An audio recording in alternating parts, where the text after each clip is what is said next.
put division between us. Amen. Where you act like you ain't care nothing about me. Amen. And as people of God, we got to show consideration to one another.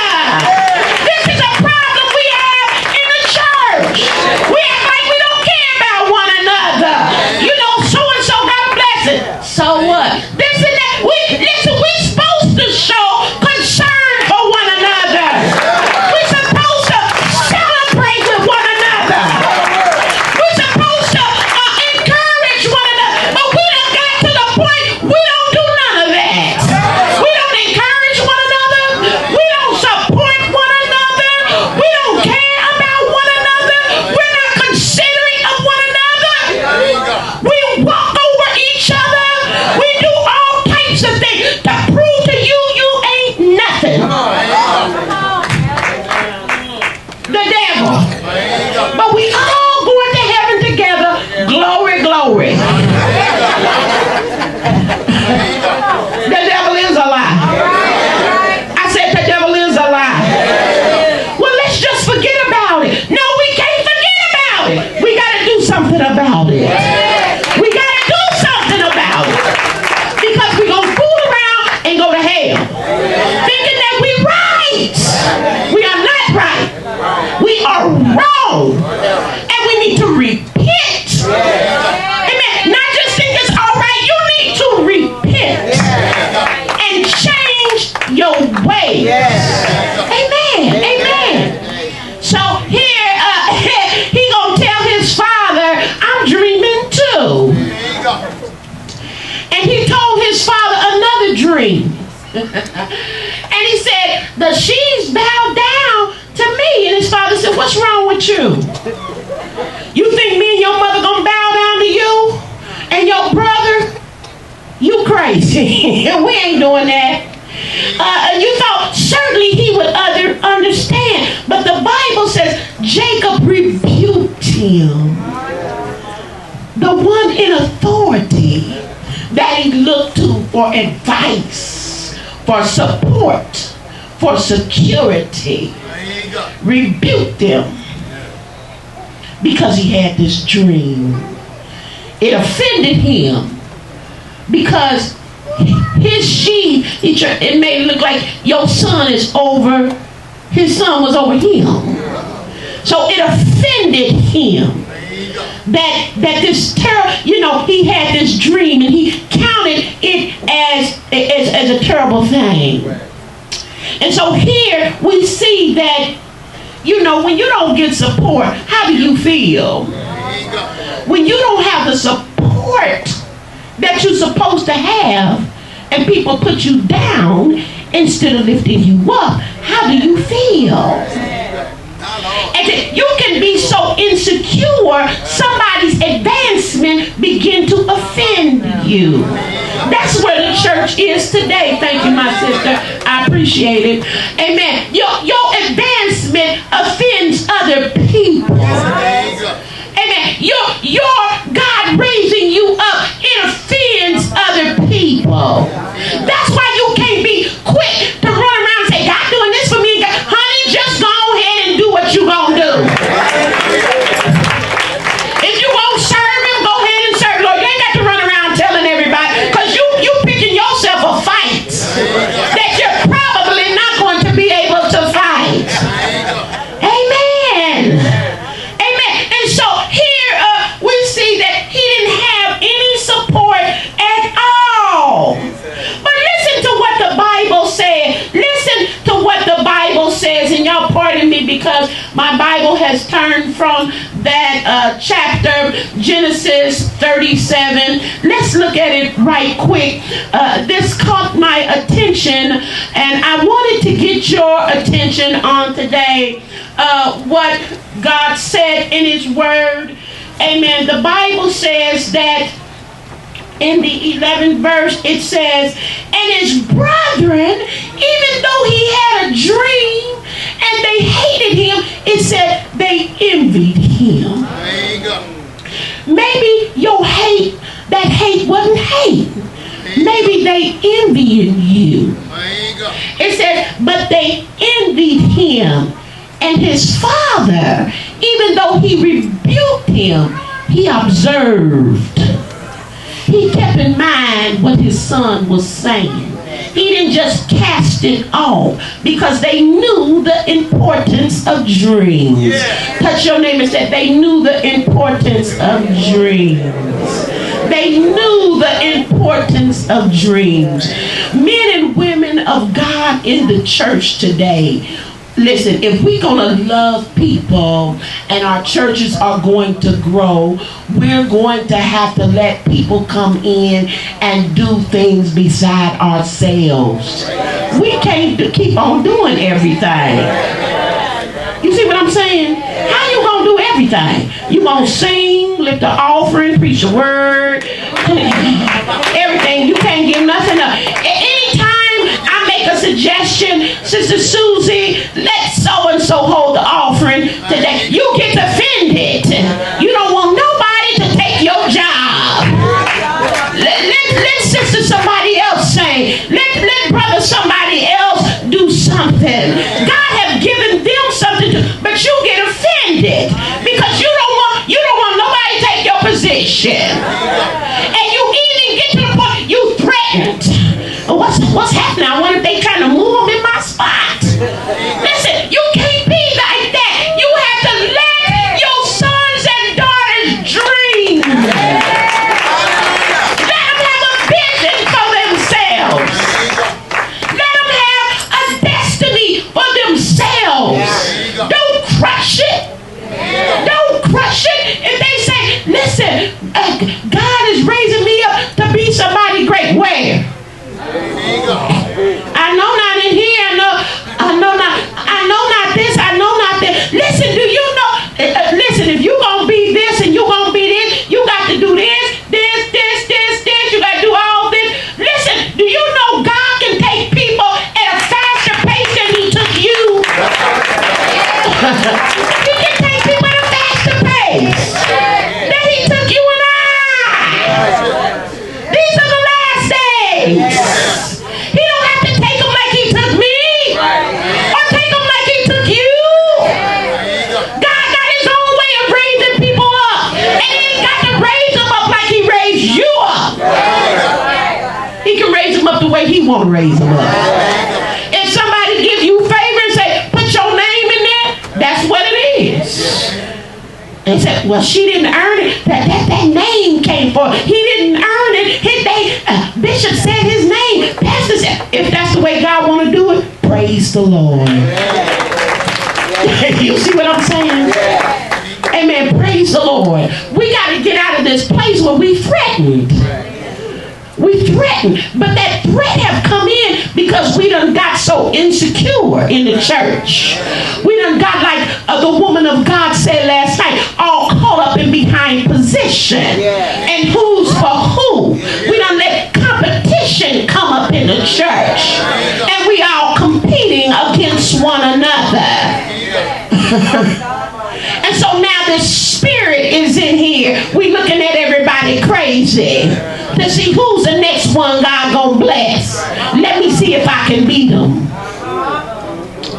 And so the Bible says that even though he was dreaming these dreams and he was a young man, it just touches my heart. The Bible said his brothers was envying him. They was envying him because he had a dream of what God had put in his spirit. And he didn't know how these things were going to happen. But he was having these dreams. And maybe the first dream, he kind of, you know how we do when we have dreams back to back, kind of the same thing. We say, oh, that's different. Then we have another one, he's like, this is God. This is God. This is God moving. And so here this young man is.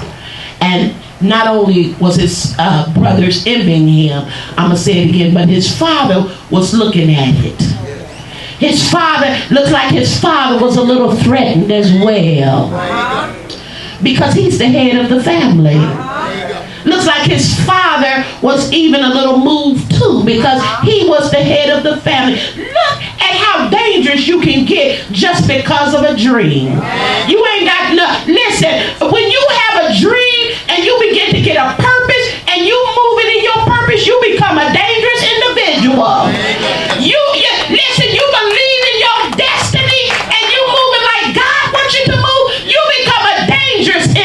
individual. Amen. People, amen, begin to look at you in a different way because now you're moving with purpose. You're not moving insecurely like you was. You're not trying to do anything, but you're moving in a purposeful way. So we see here that it was just a terrible thing. I want to leave 3 points with you today. Amen. That I hope will bless you. And then we're going to be through. Come on and lift your hands just for a minute. Just lift your hands. Father, we thank you. Come on, just everywhere. Come on. Glory. Thank you, Jesus. Thank you, God. Thank you, Jesus. Yeah, God. We moving on. We moving on. Hey, it's a turn. I can feel it in my spirit. Hey, it's a turn. It's a turn. It's a turn. It's a turn. You hear me? Thank you, Jesus. The first thing I want to tell you is dreams often tell a part of your destiny and often a smaller part of your journey. So even though you're dreaming about your destiny and even though you have an idea about what God is going to do for you, amen, that it don't tell you that you're going to go through hell to get there. You didn't dream that. You just dreamed, ooh, God going to make me a great somebody. But it didn't tell you about the other. You didn't see that. You didn't see people's going to turn their back on you. You didn't see you was going to be broke. You didn't see you was going to have to give up everything. You didn't see you was, a lot of times when the saints had, you wasn't going to be able to have, amen. You didn't see all that. All you just see is all this glory over here.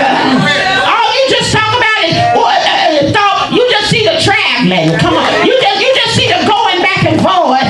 All you see is them calling your name and sitting at the head table. You didn't see the hell. You didn't see the empty bank account. And you didn't see your family going through. You didn't see people turning their backs. But I got something to tell you today. In spite of all that you go through, stand. Don't back up off of it. If you got to lose everything, stand for what God gave you. Amen. Stand for it. If you got to hurt. If your friends turn their back, they turn their back. Keep on moving. Keep on moving. Keep on going forward. Let the people talk about you. Hallelujah. But believe in what God has given you. Let them talk. Let them talk. But believe in what God has given you. Don't come off of it.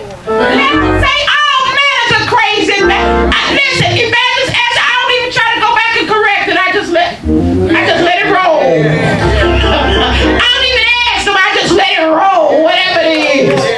Hallelujah. Hallelujah. Go on and go through. Pay the price for your dream. You know, that's why many people have given up in the ministry. They don't like being talked about. Listen, man of God. Listen, everybody under the sound of my voice, some people, they don't like being the little man. That's why they don't stand for their dream. They want to be popular. They want to hang out with the person that's doing something. They want to be with the name person. When they say that name, say, ooh, they must really be moving in something. You know, they working with such and such a person and stuff like that. They don't know your name. You see what I'm saying? Ain't nobody following her. Ain't nobody. That's all right. Stand. Go through. Go through. Hang on in there. Hang on in there. I can remember, listen, times we didn't have no car. We called a cab to church. We paid a cab. I mean, we paid that $40 and $50 to get to get to church. But we did it and we had church. You hear me? Hallelujah. Because we had a dream. We had a dream. Everybody ain't gonna believe in it. So what? Do you believe it? Listen, I got something to tell you. If you want others, amen, to make an investment in your life, if you don't invest in your dream, why should I? That's right. Why should I? That's right. You believe God told you? You don't believe what God is doing in your life. Why should I? But first, you believe it. You pay the price. You go through. Let that thing anoint you. Hallelujah. Let the people see you suffer. Don't be ashamed. Put on this. I can remember. Listen, I can remember when Pastor Hanks was really going through. It'd be the same suit. He's wearing the same clothes. We had to go through. Amen. You hold on and you believe what God has done for you. Till He raise you up. You ain't got no support. So what? You got to keep on pressing. Amen. You got to keep on pressing. Look what the Bible, or listen to what I want to tell you. So you have this destiny, but you know the dream will not reveal to you all your journey. It won't reveal to you that your family not gonna stand with you. It won't reveal to you friends gonna leave you. It won't reveal to you you're gonna be broke. But you hang in there anyway. Here's number 2. We almost through.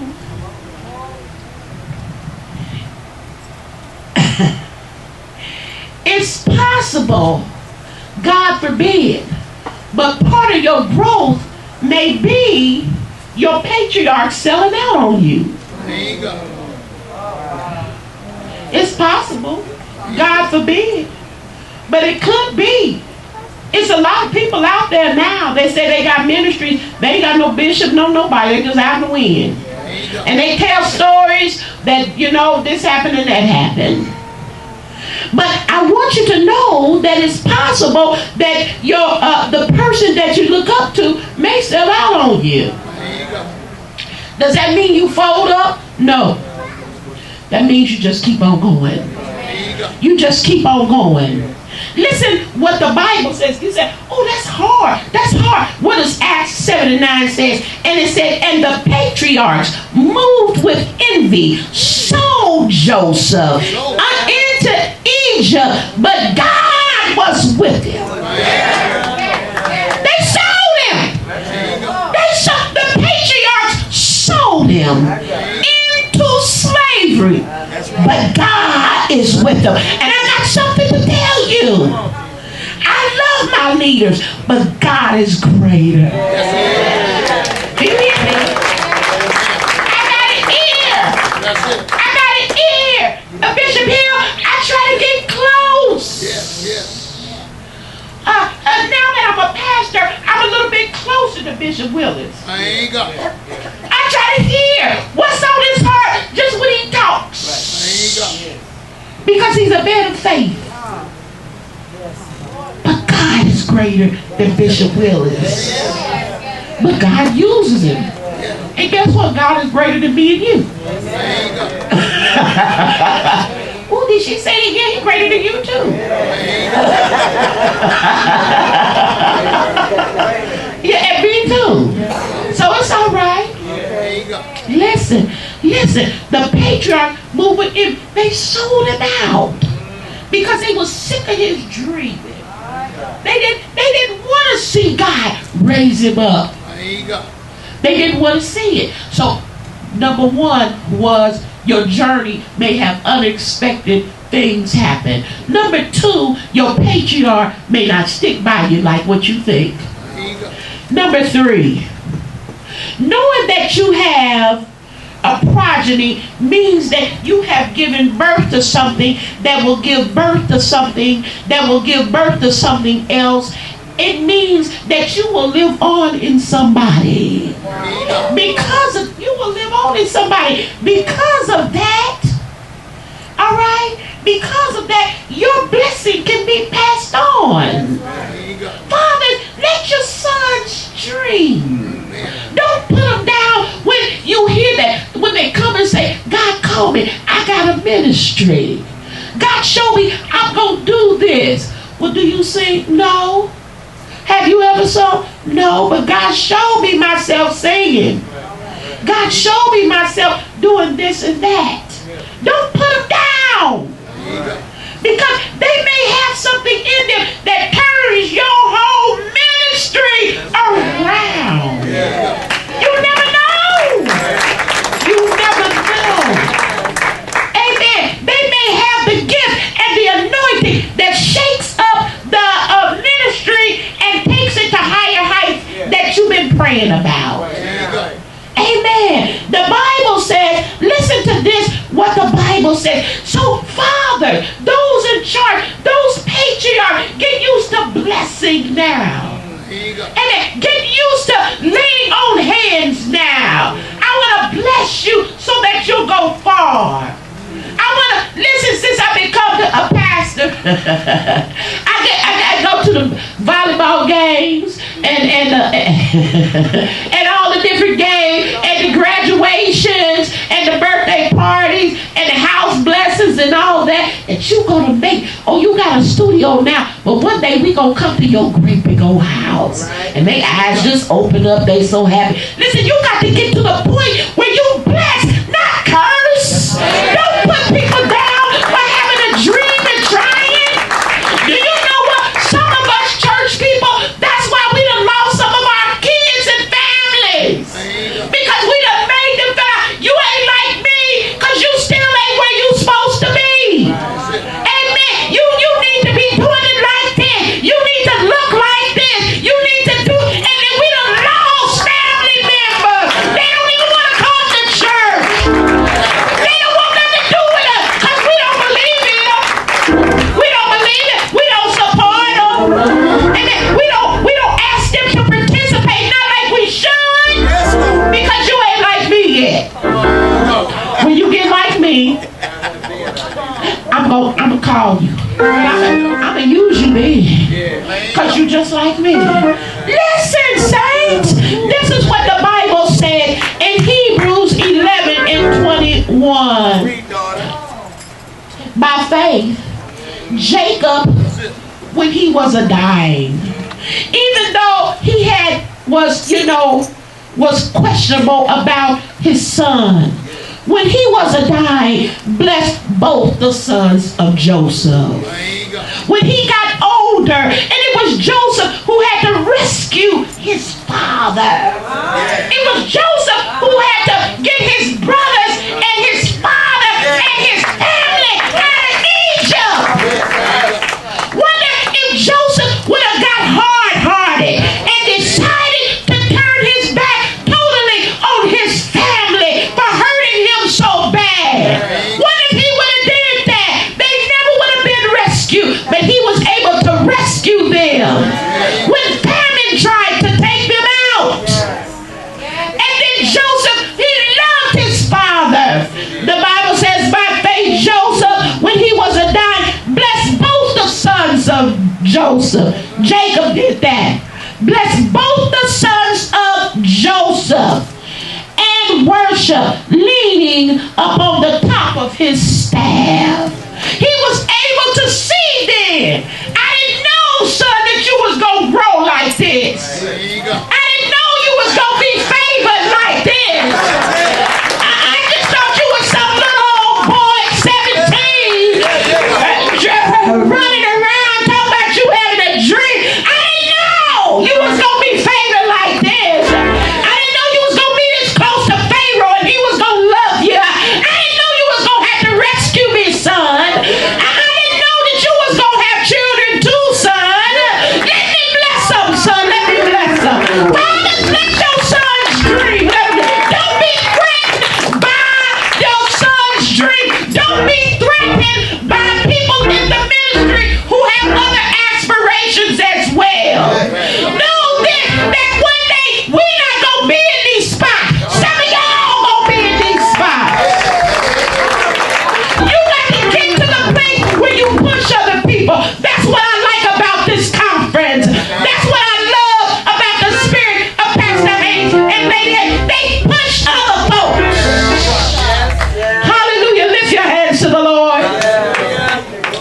Glory. Lift your hands to the. Come on, give me some soft music. Thank you. Stand if you can. I'm through on tonight. I'm sorry I had to sit down on tonight. That's all right. Will y'all forgive me? This is my first time I've done this sitting down.